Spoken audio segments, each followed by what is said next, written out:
I'm curious about flexible pricing, and I really do remember the conversations we had in 2015 and 2016 about flexible pricing, and we talked about, you know, if we would allow flexible pricing, what would happen, and what would happen is that you would get a better price from your suppliers, and there would be no change to consumer cost. Has there been change to consumer cost? Consumer prices have increased and decreased.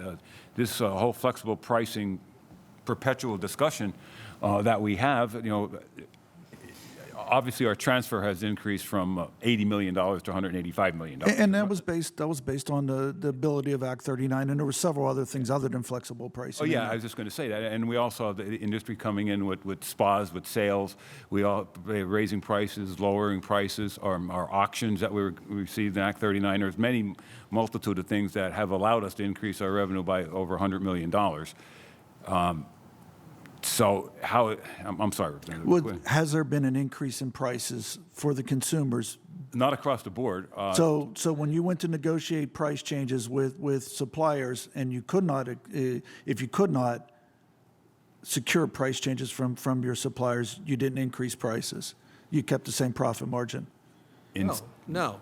And it's on a case-by-case basis. And I think if you compare where our prices are versus 2016, from an inflation standpoint, it's below inflation. So things change, you know, constantly on a SKU-by-SKU basis. Oh, I fully understand So that if you're pricing, if you paid more, that you have to charge more, but you had a markup percentage that you had to adhere to in the past. And I mean, I'll even read from your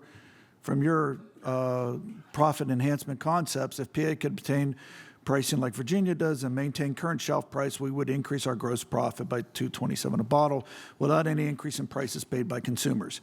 And that was our understanding, is, you know, consumers would not have to pay the difference. But I have heard that flexible pricing sometimes has meant that you just increase the prices, increase the margin. I think sometimes is probably the right word.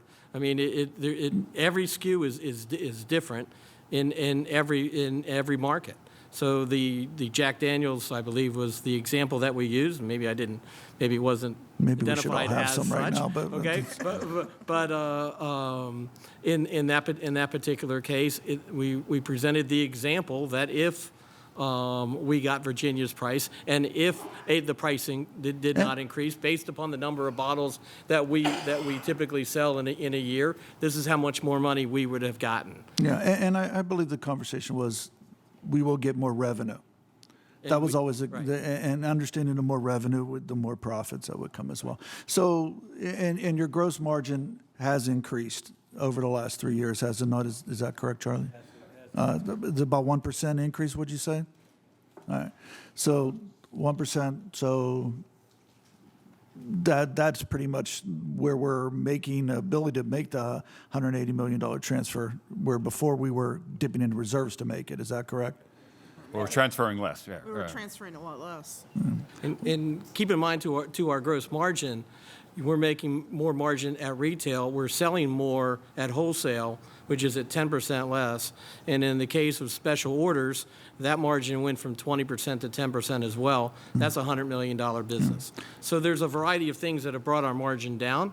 Okay, well, at the same time, our margin has overall increased. And like I've said in years past, I understand the hand you're dealt, and I do appreciate the fact that it is a better picture. It's still not a rosy picture. I'm not going to lie to you.